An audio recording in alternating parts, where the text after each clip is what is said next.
Good evening and welcome everyone to the JAGs PGA Golf Stream. I'm Mike Thornton and joining me as always, Tony Altieri. How you doing tonight, Tony?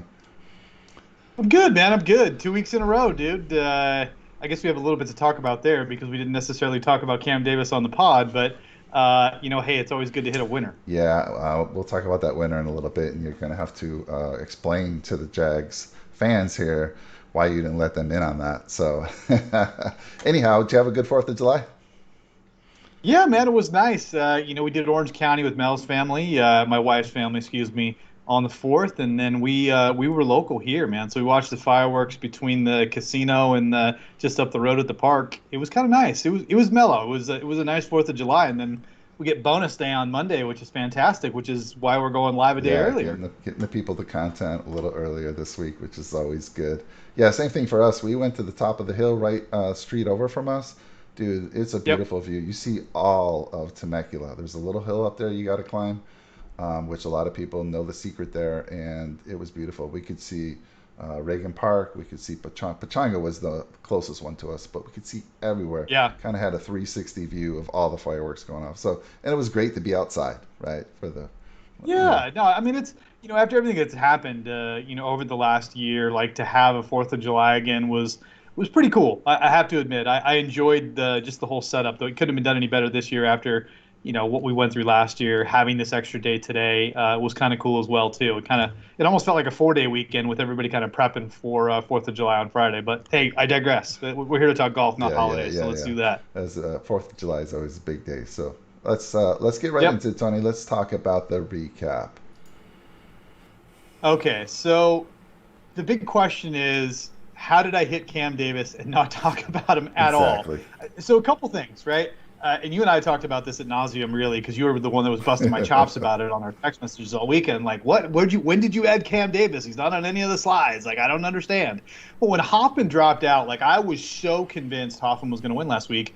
I had a pretty good amount on him. I had more units on Hoffman than I typically have on a guy at 40-1, but I was convinced he was going to win. So when he withdrew, like all of a sudden it freed up a bunch of capital and I placed bets. Like I told you, I jumped in on Hideki, which I thought was great, and then he withdraws with COVID. And Cam Davis was one of the other guys at 110-1 that I threw a sprinkle on, thinking, man, if Cam Davis shows up and does what he's been doing all year, which is crushing drives and sticking approaches, he's going to have a chance because Neiman was live, and Neiman was another guy that we had talked about too. According to the data and everything, he just popped, and he's a ball striker. He does well. We talked about all the things you were going to have to do. Cam Davis, I mean, fit that mold to a T. Cam Davis was a guy early in the year, like on the betting boards, I was hitting him at 40, 50-1 over and over again in tournaments. So a little bit of it was FOMO, and I feel bad because I didn't put it out. I put out that I had added Webb and Decky, but I didn't put out that I'd added Cam because it was just such a small amount, and he ended up hitting and made my week. So it was pretty cool. And again, we got 2 weeks in a row of basically a playoff. You know what I mean? I think we had 4 or 5 extra holes. And I mean, good God, same thing. Nobody could close the door on it. Finally, poor Cam Merritt, Boise State Bronco. So a little heartbroken for him. But, he couldn't close the door on that last putt. And he misses a 4-footer on the par 3. And that's it. It's donezo. Cam Davis walks away with his maiden victory. So, I think overall, if you look at, the stats when we go back to the slide, is that, Cam he showed up in the model. If you look, he's 41st overall for the overall rankings, but in the stat model, which seemed to correlate much better this week versus the overall model, I mean, he was 15th in the stat model. So all of the things that we were looking for guys to do, what we were asking for in guys that we thought would have an opportunity based off of the data, he was right there. I mean, 15th in the model. And so not surprised that he won. Surprised I didn't talk about him. But again, it's back-to-back weeks. I hit on English, hit on Cam. That's always good for the brand. I can't argue with that. Yeah, it's pretty amazing. I mean, he was 43rd in your model. If you look at the course history rank and the form rank, he was terrible. So if you went off completely off a stat rank, top 15, amazing. But normally when I'm looking at these models, Tony, I want a guy who's green, maybe a little yellow on all three of those. But man, I know.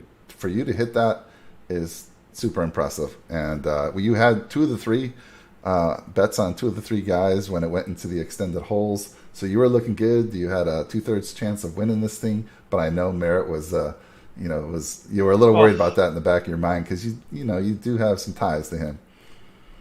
Yeah, well, I mean, Merritt's a Boise State guy like myself, and the other thing that's funny is I guess I wasn't the only guy. The Neiman Cam Davis duo in the playoff. I think Jeff Feinberg, who does the show with Meow, he had the same situation, and he talked about it how earlier, like 3 or 4 years ago, he had a similar circumstance where Troy Merritt basically dagger in the heart. I think it was with Barracuda when he won.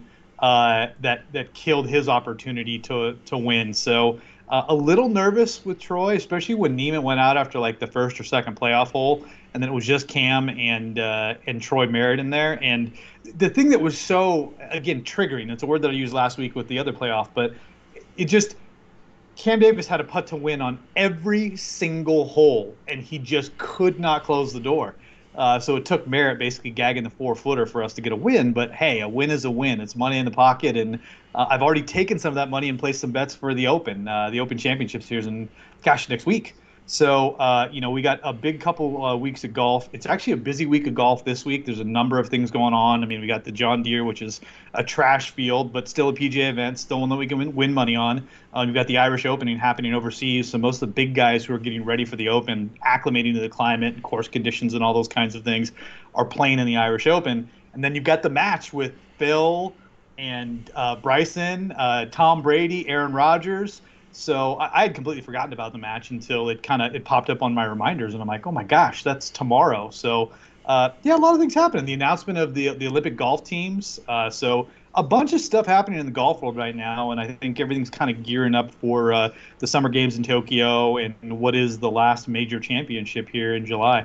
Yeah, that match sets up nicely right before the NBA playoffs start, the final start. So I know, right? Yeah, TBS TNT carrying it right before the playoff games start. So good placement there. It'll be fun to watch, all for charity. So super cool. And they've been doing a lot of smack talking back and forth. So pretty cool about that. So Tony, you did mention it. We had another player withdrawal due to COVID, Hideki. This is the second time in about 4 or 5 weeks. It makes me think, I did read this kind of a moot point was going to bring up. I mean, I did read that the asymptomatic pre-tournament testing for COVID-19 will be discontinued at the 3M Open later this month. They will no longer have that. Now, they will have on-site testing for players who all of a sudden start feeling under the weather. So they'll have that. But it makes me wonder, I mean, so it's like, when are they testing these guys? Because I had Hideki in my lineups, and he pretty much tanked all my lineups.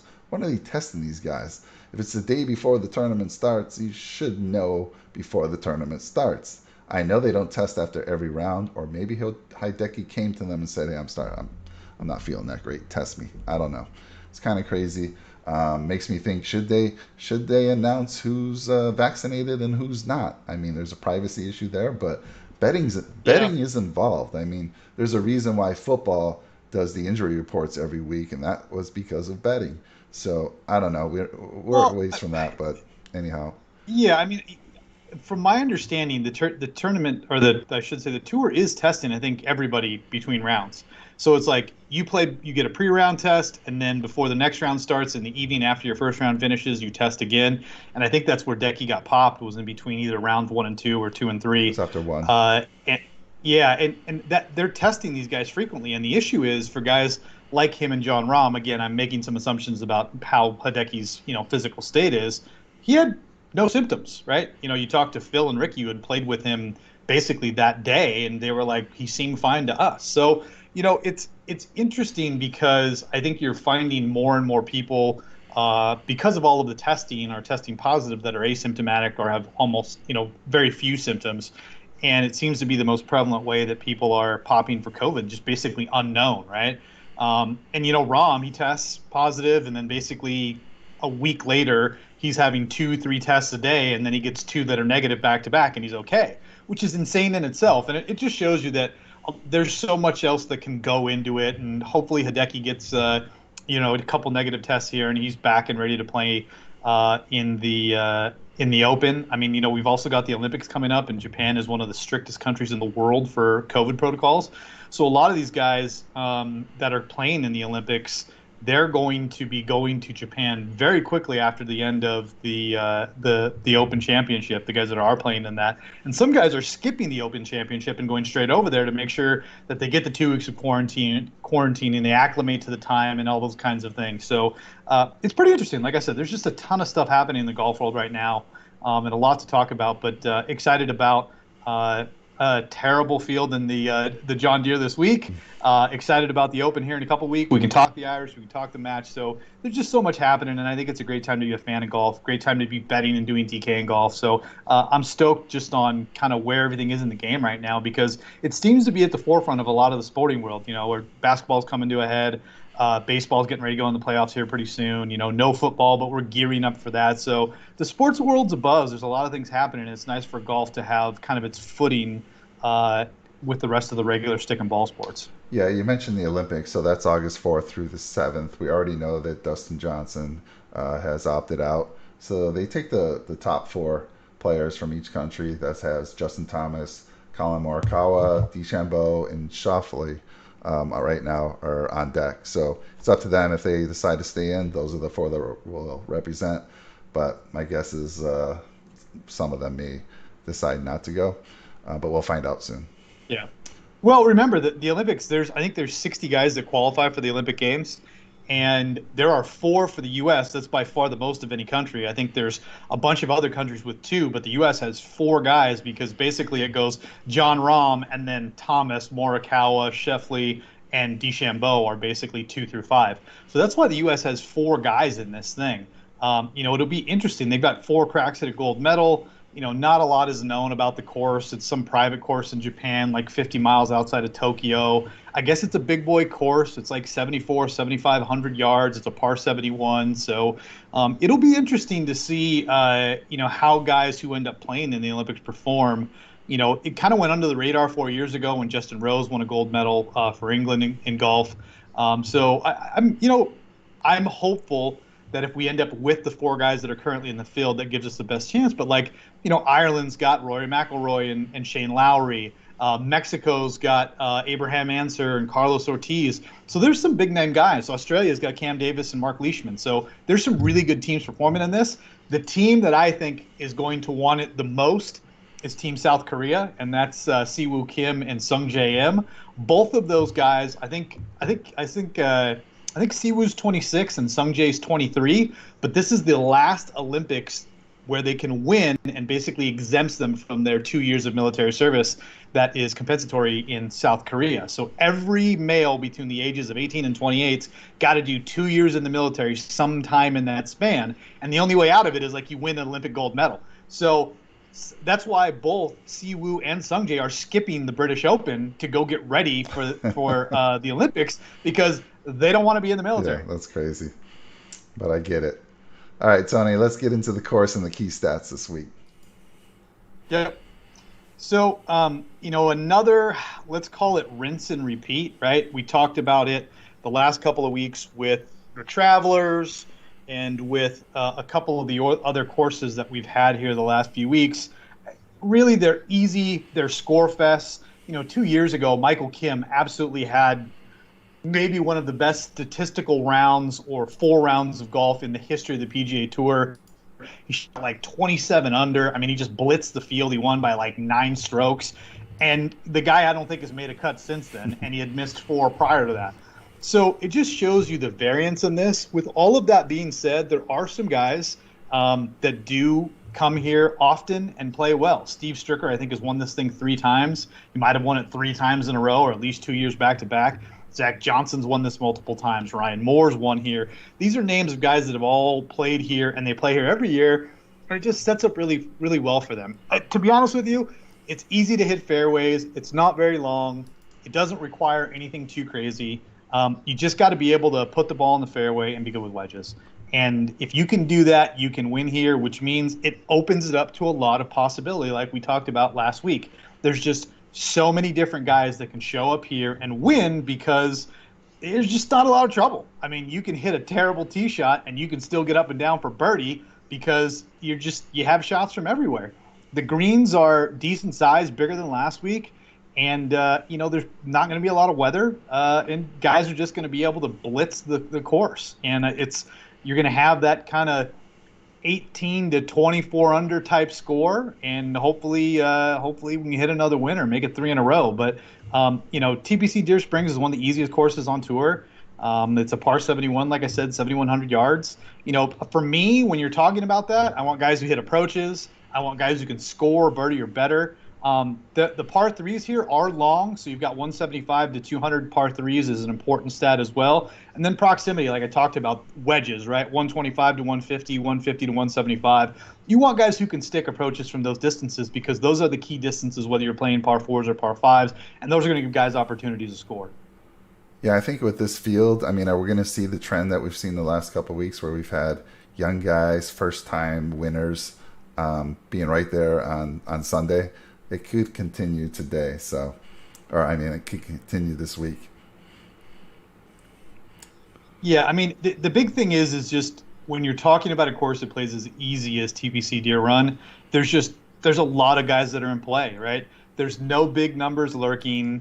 There's nothing crazy. So if guys can go out there and hit it a long way, that's why everybody loved Sepp Straka last week, end up missing the cut. But, if you can go out and bomb the course and give yourself a wedge into most holes, like, you're going to have a chance to put some good numbers up. And so I think those opportunities are out there at this course, and I think it's just going to give so many more guys play, which is why I think my card where it sits today on a Monday may end up a little bit different, where I'll be adding guys throughout the week as numbers kind of ebb and flow, because I do think you're going to see some numbers get pretty big on guys, because the books just aren't going to see a lot of action, because, like I said, it's a crap field on an easy course, and who knows who's going to win. I mean, if you're asking me, like, if I was smart, which I'm not, but if I was a smart guy, I'd just bet like Berger, Streelman, all the guys at the top of the board, right? Just bet 3 or 4 of those guys and call it good, because they'll probably win.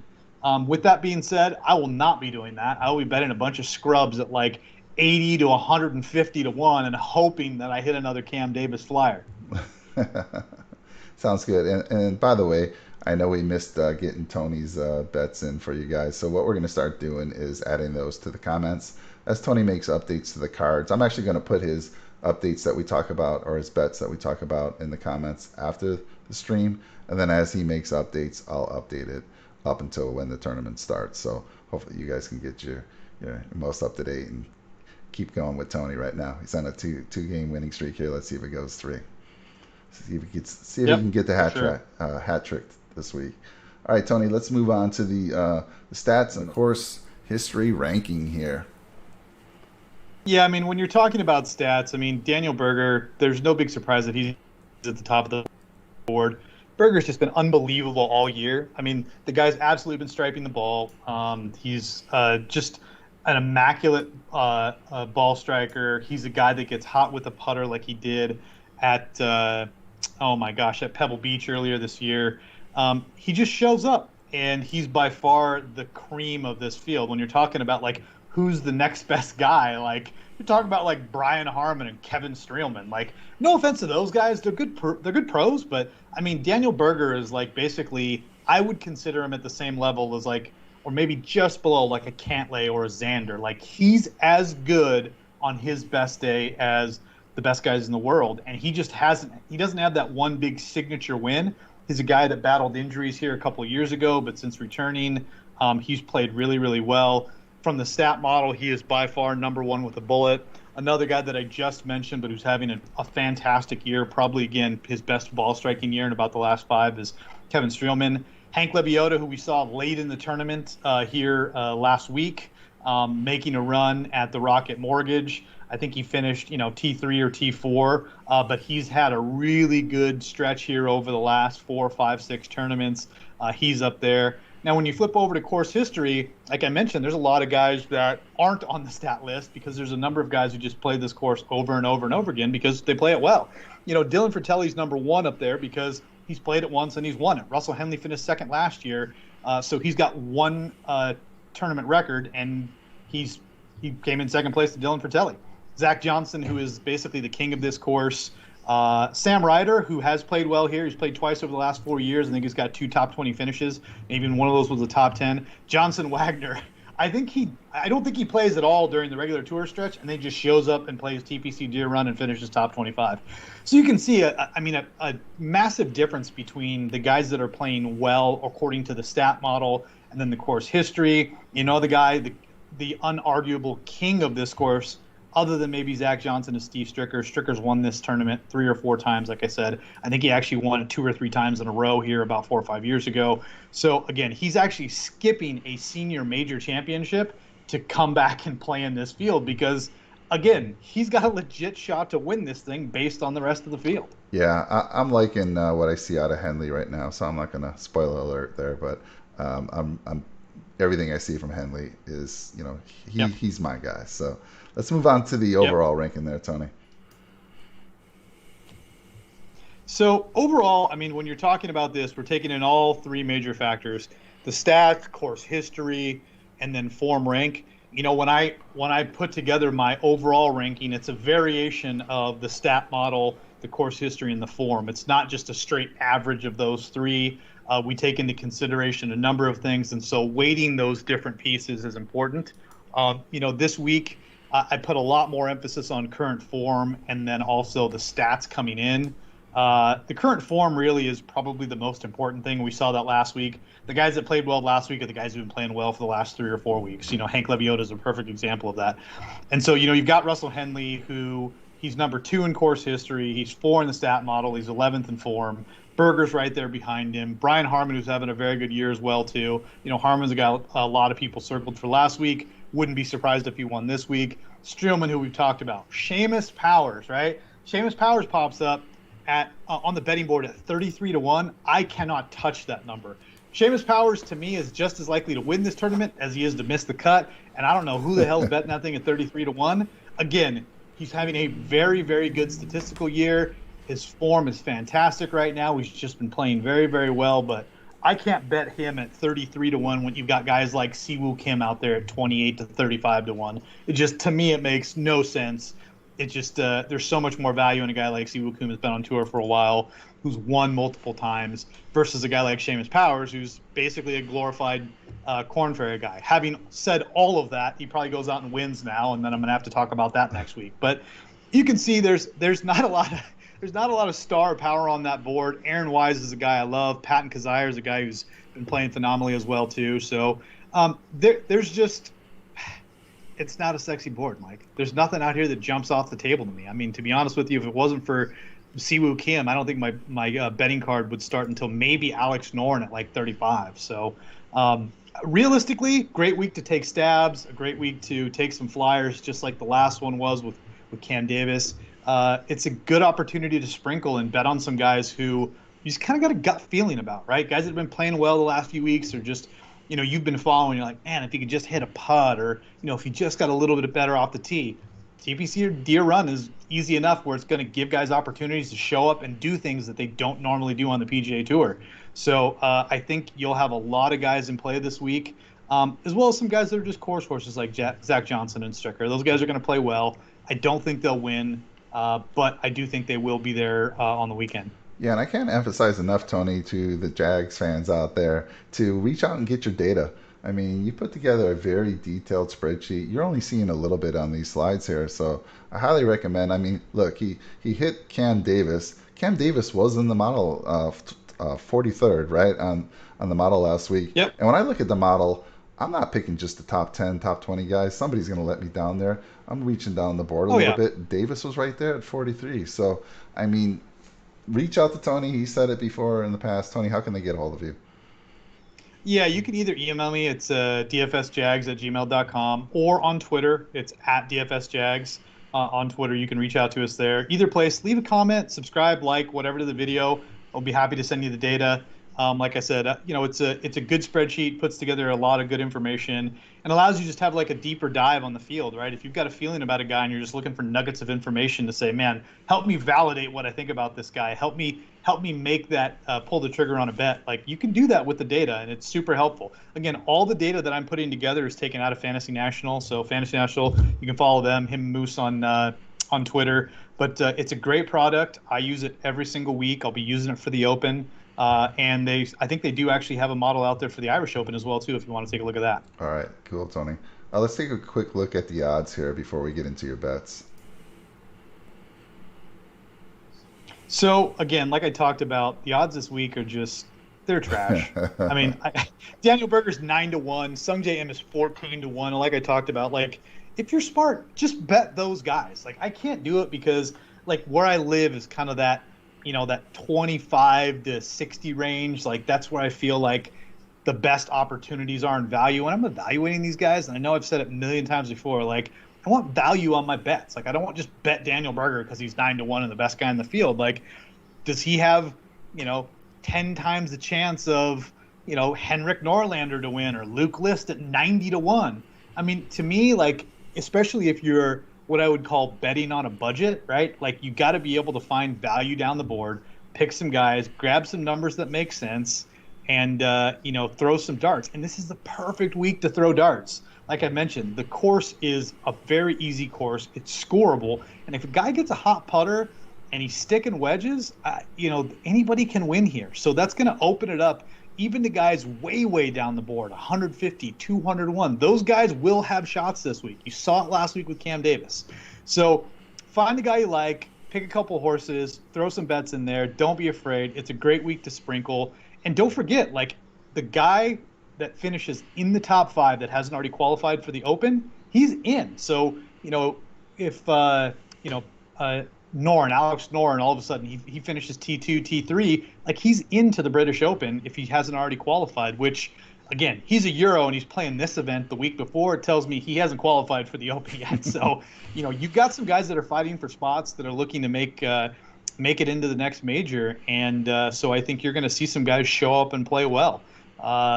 Again, if you were smart, you'd probably bet Harman, Sungjae, Berger, and Henley and call it good.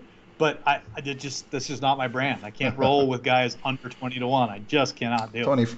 But from a betting perspective, is this type of tournament with this type of field something that you kind of back away from? Maybe you're putting in, I don't know, let's say $500 a week, right? Is this something you would back away from a little bit and drop down, or are you going to stay consistent? Absolutely. Yeah, absolutely. Especially with the major on the horizon, right? Like I'm going to be, let's say the number's $500, right, on a weekly basis that I'm putting in every single week. For a major, I'm probably going to double that amount.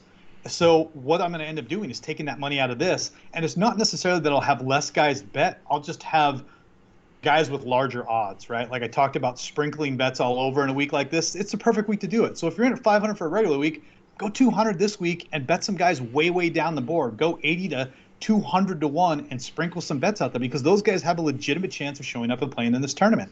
So I think it's a good move. It also sets you up because saves some bankroll because there's going to be some FOMO when you go to get ready to bet for the next major, which is the Open Championship. And there will be some big numbers out there. I mean, if you're comparing what some of the Irish Open odds are to what the British Open odds are, they're insane. You got a guy like Bernd Wiesberger, and again, I don't want to divert too far to the Irish Open, but he won the Irish Open last year. He's 41 in the Irish Open. He's 150-1 for the British Open. Are you telling me 1 week later he's that much worse of a golfer in basically the same field? So that's what I'm saying. The boards in tournaments like this and in the Irish Open, you can find them sleeping on guys. It's the same thing with live odds, right? It's like when we get into the tournament, you're going to see live odds all over the place. And I'm waiting to see some drift on some guys that will be closer to tournament day. They kind of come up with the opening odds.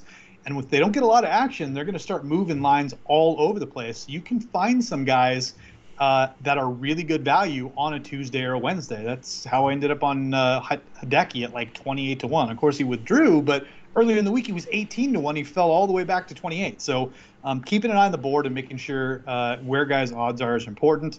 But this is a good week, to your point, Mike, to stay a little bit conservative on the amount of money that you're wagering, but be aggressive on the types of golfers and where you're placing your money. Makes sense, Tony. Makes sense. Hey, Tony, you used the term a couple times. You may want to let our viewers know what it means. FOMO. I know what it means, but let our other folks know what FOMO means before they don't take it out of context. Yeah. FOMO, fear of missing out. Fear right? of missing out. Yeah.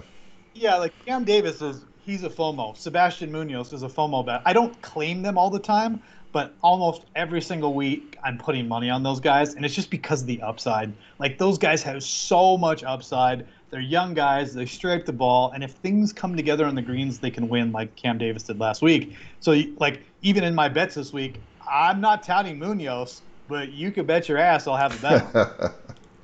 For sure. All right, Tony. Well, let's get into those current bets that you have right now. Yep. So it's a Monday. We're a day early. I wasn't as prepared as I usually am. The Fantasy National model didn't update as early. Again, we're coming off 4th of July. So I just grabbed guys where I felt like there was value, right? I'm looking down the board. I love Noren at 35. He's a guy that at one point in time, he was, Tommy Fleetwood before Tommy Fleetwood was who he was. And to see him play well last week, and going into a course stylistically that's going to be basically the same kind of track. I love Noren at 35. Aaron Wise is a FOMO bet for me. Wise has so much upside.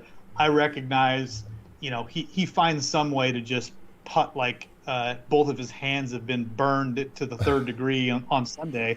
But Aaron Wise is a guy with a lot of upside. Patrick Rodgers has been playing very well. Patrick Rodgers, to me, has as much chance of winning this tournament as anybody. 60-1, there's value there. Chez, who misses the cut. Chez missed the cut on the number 3 putting on the 18th green from 20 feet away, right? Like 20 feet away, PGA Tour Pro, get up and down into your plan on the weekend, guy 3 putts. Anyways, that being said, Chez Reavie has been playing really well.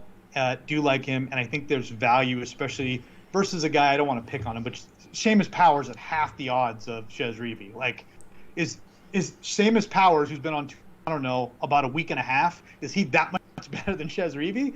For me, the money, the value, I'll bet Chez. And then my boy, Pat Perez, I realize this is not Pas Palma greens, which he is like the best Pas Palma putter in the world, but Pat Perez has been playing great. He'll be rocking the Jordans on the course. Love Pat Perez. If you haven't watched the episode where he plays against the Barstool guys in golf, I would highly, highly recommend that. Super entertaining. It will make you a huge fan of Pat Perez. I'm pretty sure he drinks the entire round. He's smoking darts out there. He's cussing like a sailor. It's one of the most entertaining Barstool golf things you can watch. Go watch Pat Perez versus the Barstool guys. And then bombs. When we get over 100, like I said, I'm probably going to have – I have 3 now that I have in, but I'm probably going to have at least 3 more. Truth be told, I've already added Siwoo to the card at 28-1. I just feel like he's such a good player. But bombs, Sam Ryder, again, he's a guy I bet every week. Tyler Duncan has been playing well. He didn't finish the weekend very well last week, but he's a guy who – we've played in the past. I like Tyler Duncan. I think he's going to show up here. And then Andrew Landry. Andrew Landry just plays really, really well here. Even when he's playing like dog crap the rest of the year, he shows up to TPC or do a run, and he's back to being A form. So, I like Andrew Landry. Like I said, I'll probably end up adding 3 or 4 other bombs before the end of the week. But we're early, man. I'm going to watch the boards closely this week, see if I get any slippage on some numbers, and see if I can pick up some big numbers way, way, way down the board. Excellent. And like I said, Tony, we're going to have, we'll be updating the information throughout the week as you make changes to your card. Definitely we don't want to have it happen again. We don't have any of the Jags fans miss out on hitting like you hit. I mean, I'll post it to Twitter as I add guys to my card. I will post it. So follow it there. Like I said, or, Mike will update the comments on this thing, but Twitter's the best way to do it. Just follow us there because I'm constantly posting to that thing. So I'll be updating as I add guys to my card. Sounds good, Tony. All right, like we always end every week, give me your 3 to win. 3 guys to win. I don't know how you can go against Russell Henley. He's been playing great. So I'll take Russell Henley. I'm going to skip over Daniel Berger, and the only reason why is I would not be surprised if Daniel Berger withdraws from this thing. So Daniel Berger would be the other one. And then my 3rd pick would probably be, I'm going to go out on a limb, and I'm going to take a guy that I have bet on, and that's Hammer and Hank Lebioda. I don't think he's going to win, but he's the only guy that I got money on that I think has a chance. So I'm going to stick with those 3. I'm going to go Henley, Streelman, and Lebioda.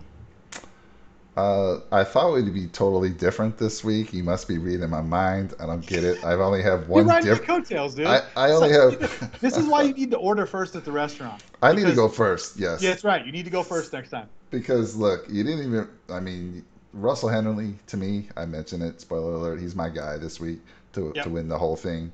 I mean, he's been on a roll since the U.S. Open, has great course history here. His form and stat ranking is second to none. That just means he's going to miss the cut. Yeah, yeah, exactly. We talk about that all the he's, time. he's For going to miss sure the bet. cut. For sure to miss a cut. Now, my other guy, you've been bagging on him, but I'm all in for Seamus Power, man. Oh, I'm all in. Tony, he finished 25th in 2017, 16th in 2018. Yes, he had a bit of difficulty in 2019, but he still made the cut, finishing 61st. Dude, he's got top 20s in his last 3 events, including an 8th place finish last week. Come on. Seamus Power, I'm in. The odds on that, what was your odds? Let's go back to those odds real quick. he's 33-1. You're gonna bet Seamus Powers at 33 to I'm 1. calling the win. That's right, dude. Last week you said, "Hey, I might look into Simpson at 18 to 1." Henley's right there for you. Henley's at 18 to 1, but Seamus, that's my call.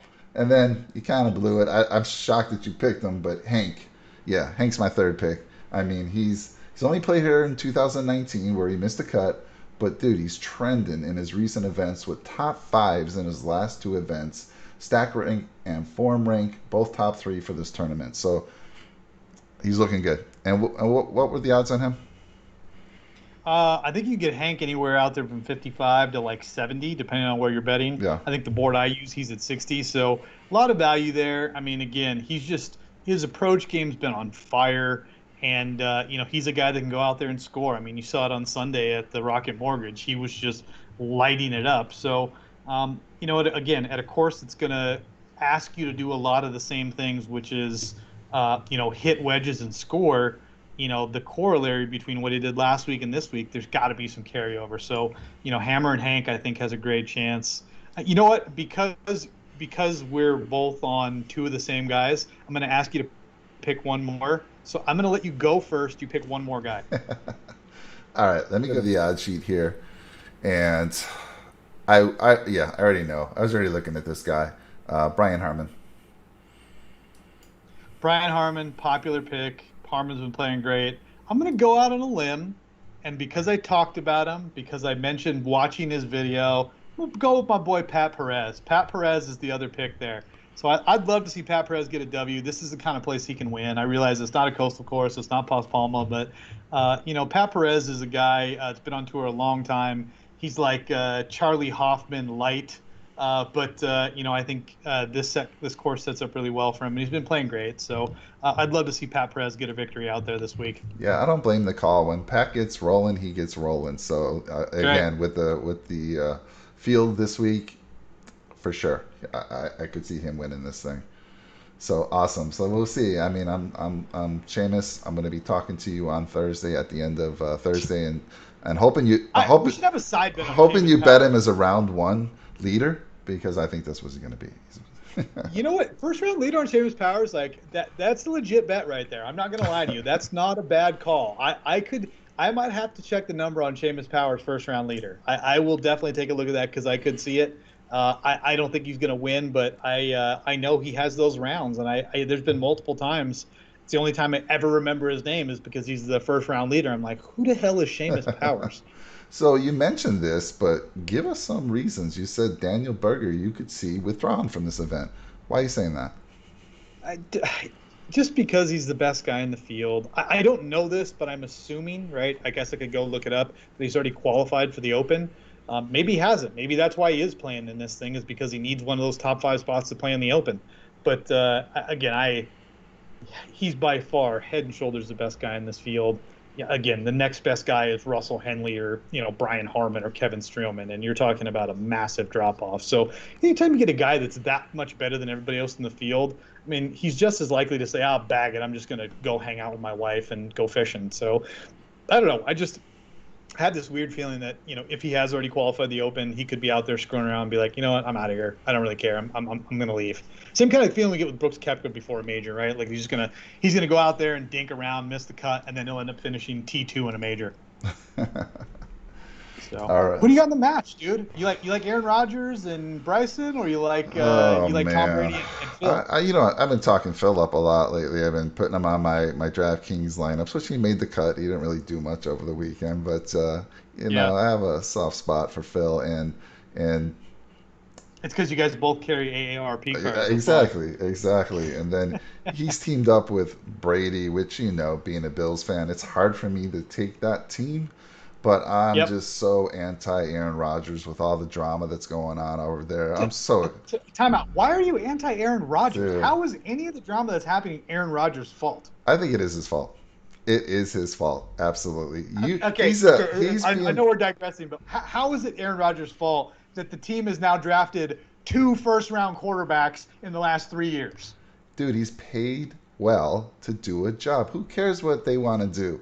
I get it. He wants to win, but dude, he's threatening to sit out. And I mean, come on. You're on a contract.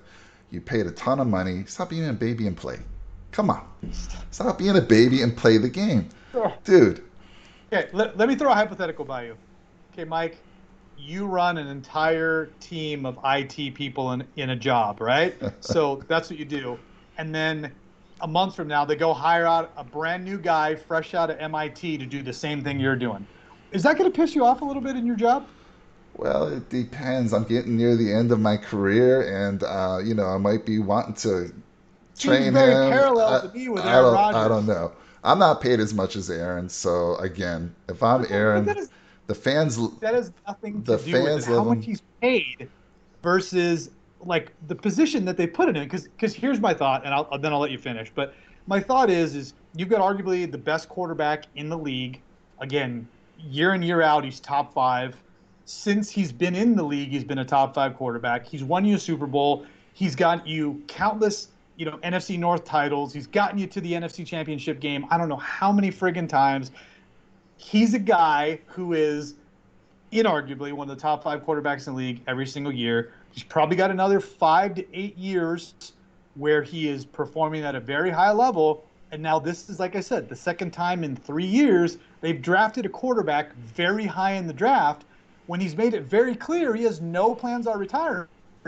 If you look at his stats and the way that team is built, they obviously recognize that he's one of the best quarterbacks in the league. So that's why if I'm him, I'd be reacting the same way. It's like, dude, go get me a tight end. Go get me a left tackle. Go get me a wide receiver. Go get me some weapons and let's win this thing. Well, Tony, all I say to that is, depending on who's there in the draft, that might be the best player. And guess what that is? That's great trade bait. What player is more sought after than a quarterback? So who knows what's going to happen? And I feel he should have those talks internally. Keep that to you and the staff there. Keep it internal. Don't go public with this thing. I mean, just do what you do best. And you're a great quarterback, and you're going to be competitive this year. And again, talk to the executives there and keep it internal. And I do think they'll make some moves. I mean, again, when you're drafting, yes, you want to draft put some players around Rodgers, but maybe there's no one there. There were no good tight ends this year, Tony, unless you took them in the first round. There was nothing great there. I looked at the running back situation. Yes, they have a decent running back core. So, I mean, the running backs that were available in round two were decent, but no one better than what they have already. So, I mean, offensive linemen, I'd have to take a look to see who they drafted.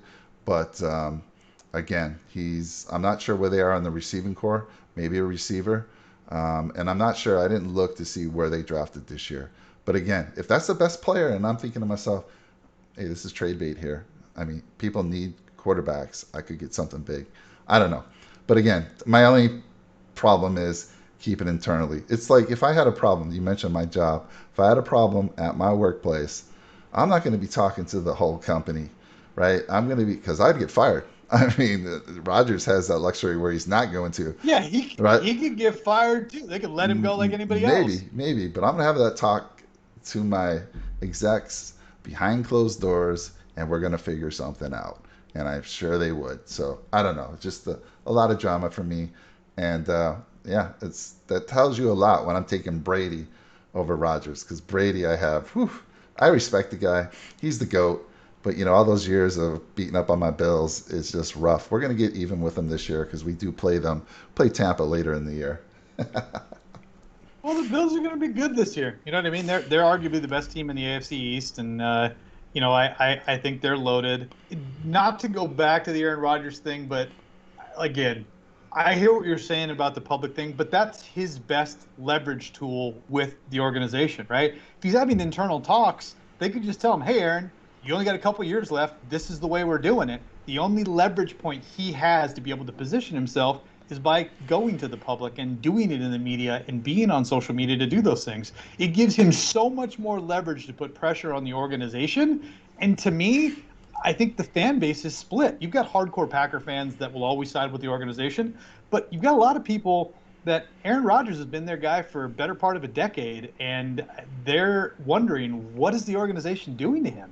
You know what I mean? I realized they did it with Brett Favre, and it worked out in the best for them.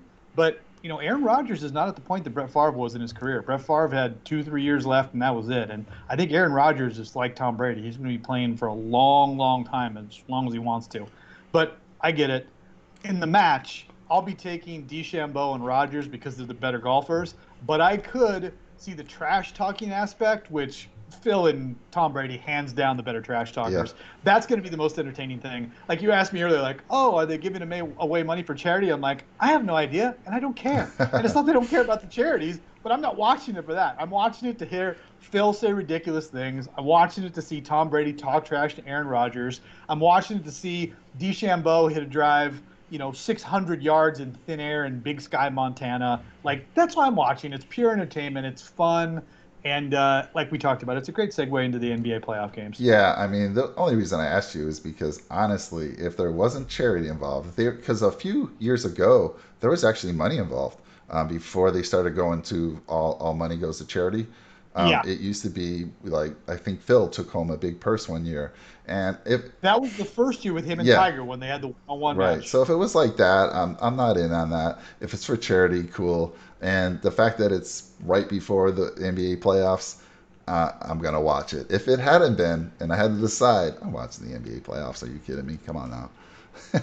Yeah. No, I had completely forgotten about it until it popped up on my phone. I was like, oh man, that's tomorrow. So it's at 5 p.m. Eastern. You can watch it on TBS or TNT before you watch the playoffs. But yeah, man, it'll be interesting. Phil's great for TV. He's turned over this whole new leaf late in his career, which is fantastic. And I think he's earned a lot of fans because I was never really a Phil guy, right? He was kind of the old regime. I was a Tiger guy, but I've grown to really like Phil, and I enjoy just the character that he is on social media, the part that he plays. The thing that he posted on Twitter where he bends DeChambeau's 9-iron before the Rocket Mortgage, and then literally hours later, DeChambeau and his caddy cut ties from each other. Like, that's classic. Like, you couldn't have timed that any better. And then he tweets out like, "Oh, I hope it wasn't over the 8-iron." You know what I mean? Like, that's just, he's fantastic. It makes it entertaining. That's why I'll be watching the match. Not necessarily that I care who wins, but to see Phil and Tom talk trash to Aaron Rodgers and Bryson for 4 hours on TV. We'll have to come up with a little side bet for tomorrow's action. And for those of you that, we were talking golf here, but we talk all sports. We love all sports, Tony and I. So there's a lot of football talk between us. And I would love to hear your comments. I mean, what do you think about the Aaron Rodgers situations? Agree with me? Agree with Tony? Would love to hear. It's a great debate. I'm right, of course. No, yeah, of course. It's your channel, your show. You're right. No, yeah. Like I said, I hear where you're coming from. That's old school. You guys are older. You kind of feel that way. You guys are very sensitive about people, talking bad about, the organization or the country or whatever. So yeah, I get all that. I'm good with it. Hey, make your choice, but you are showing your age. By the way, Phil cannot eat off the senior citizen menu at Denny's just quite yet. He's got a few more years to join me there, by the way. So what is the threshold for the senior citizen menu? 55 years, buddy. 55 years. Yeah, I looked forward to that for many years, and now that I hit it, I'm a frequent Denny's visitor. Love that place. Yeah, I'm sure your physician thinks that's a good idea as well. You know, too. they have, they let you reserve spots at the counter once you be retired. So I've already put in my reservation for a spot there. You know why? Is because the people that sit at the counter are usually singles because their significant other are dead Oh because no, they're old. That's that why. is not the That's case. why. It's usually a bunch of retired You don't make two guys. people sit at the counter because there's nothing more annoying than sitting and trying to eat and having to try to turn your head and talk to the person next to you. You want to look at the person that you're talking to. No, not at all. We don't want to. We're old. We're gonna, I'm going to do my podcast like this from now. I'm going to go, yeah, Mike. Yeah, I think that's a good idea. I'm going to go sideways for the rest of the Dude, when deal. you get to be 55, 60 and retired, yeah, I only want to see the side of your face, buddy. You're not going to be that attractive anymore. So don't be looking at me. You'll probably have hair growing out of your nose. Like you can't even get a full turn. You have to like kind of pseudo turn your shoulders to talk to the person next to you. I'm telling you, I'm looking forward to that day. A bunch of us guys getting down there in the morning at Denny's, talking about the bets that we placed, talking about where we're gonna golf next. Denny's. Come on, man. Eating dinner at 4:30 in the morning. Jesus, get out of here with that. I haven't been to Denny's in like 10 years, and I don't think I've missed out on anything. Dude, I'm just throwing that out there. You're missing out, dude. I'm telling you. They have a nice Denny's out here in Temecula and out on Winchester Road. What classifies as a nice Denny's? You got to help me understand.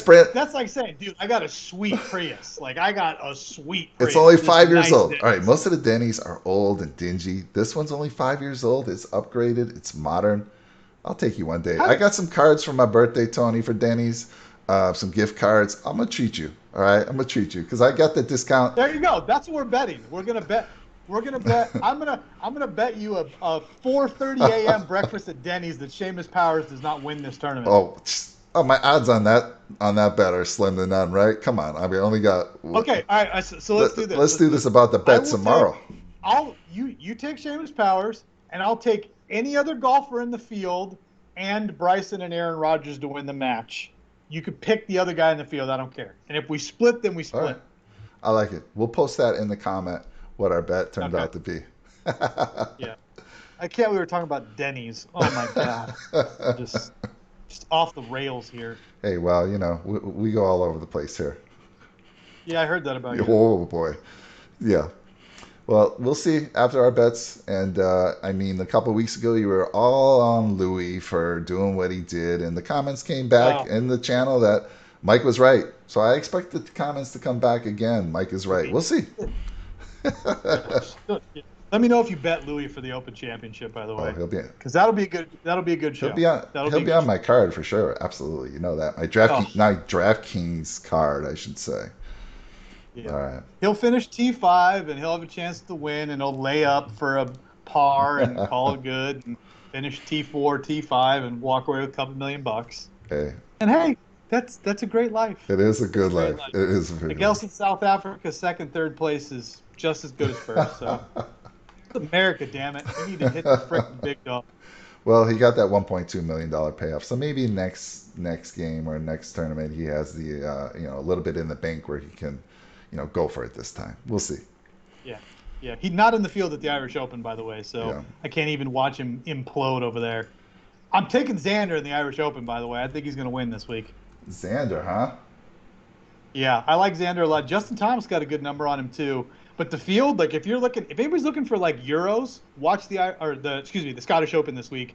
Scottish Open is a good corollary. It's a course they've played multiple times, and a bunch of the Euros that'll be in the British Open are playing this week. So it'll give you a good look at those guys going into the major. Yeah, Tony, we'll have to look at doing something like we did this week, where we can get people the information as quick as possible with the tournament next week. So. Yeah, we'll see what time we can bring the content to you guys next week. Maybe Mondays are the new day. Maybe Monday gives you guys an extra day, and that could be a lot. Again, though, Tony changes his card so often. You'll have to keep watching the updates right up until Thursday. If I see a number I like, I'm gonna pound that thing. I think he wakes up in the middle of the night, 2 a.m., 3 a.m., and then he just rearranges his card again. That's right. Hey, man, you know what I mean? If the divine spirits want to give me winners, who am I to chagrin those winners? I will accept them gladly. Well, I'm going to have to give you the ability then to update the comments, because you got to let our users in on it. You can't just keep this money to yourself. That's all I'm saying. I will. Fair enough. Point taken. I will update the card. I will post it to the Twitter account at DFS Jags on Twitter.